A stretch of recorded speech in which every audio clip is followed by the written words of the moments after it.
ఒక మేధావి జడ్జి అంట. మరి ఈయన పెద్ద పెద్ద వాళ్ళ కోసము గొప్ప గొప్ప వాళ్ళ కోసం న్యాయాలు వాదిస్తూ ఉంటాడు.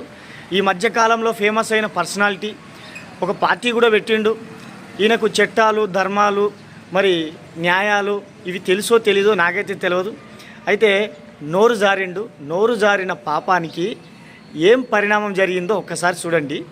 జగన్మోహన్ రెడ్డి గారి ప్రభుత్వం మీద ఫైట్ చేసేదానికి 25 కోట్ల రూపాయలు నా సొంత డబ్బులు ఖర్చు పెట్టిన వ్యక్తిని నేను. 20 కోట్ల అయ్యో, ప్రాక్టీసు ప్రొఫెషన్ ఏమి లోన్ పైన పడాలంటది నీ ఎవరు దేవుని సాక్షి న్యాయవాది జైభీం పార్టీ అధ్యక్షుడు జడా శ్రవణ్ పై ఐటీ శాఖకు ఫిర్యాదు అంది. ఆదాయపు పన్ను ఎగవేశారంటూ శ్రవణ్ కుమార్ పై కారంపూడి జానకి సుమంత్ అనే సాఫ్ట్వేర్ ఇంజనీర్ ఐటీ శాఖకు ఫిర్యాదు చేశారు. బినామీ ఆస్తుల చట్టం, ఆదాయ పన్ను చట్టం కింద క్రిమినల్ చర్యలు తీసుకోవాలని కోరారు. 25 కోట్ల రూపాయల ఎన్నికల ఖర్చు క్లెయిమ్ పై విచారణ జరపాలని కోరారు. వార్షిక ఆదాయం 3.62 లక్షల రూపాయలే ఉన్నప్పుడు 25 కోట్లు ఎలా వచ్చాయని ప్రశ్నించారు. గత ఎన్నికల అఫిడవిట్ ప్రకారం వరుసగా 4 ఏళ్ల పాటు జడా శ్రవణ్ ఐటీ రిటర్న్స్ దాఖలు చేయలేదు. భార్య పేరిట కొన్న 3 వాహనాలు గన్నవరం మండలంలో భూమిపై విచారణ జరపాలని విజ్ఞప్తి చేశారు.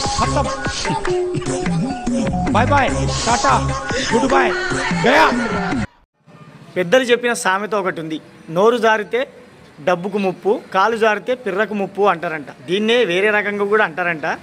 అయితే పాపం తాగితే అన్ని నిజాలే మాట్లాడతారని పెద్దలు అంటారు. నాకు కూడా తెలియదు మరి తాగి గిట్లా ఉన్నాడా, అన్ని నిజాలే మాట్లాడుతున్నాడు.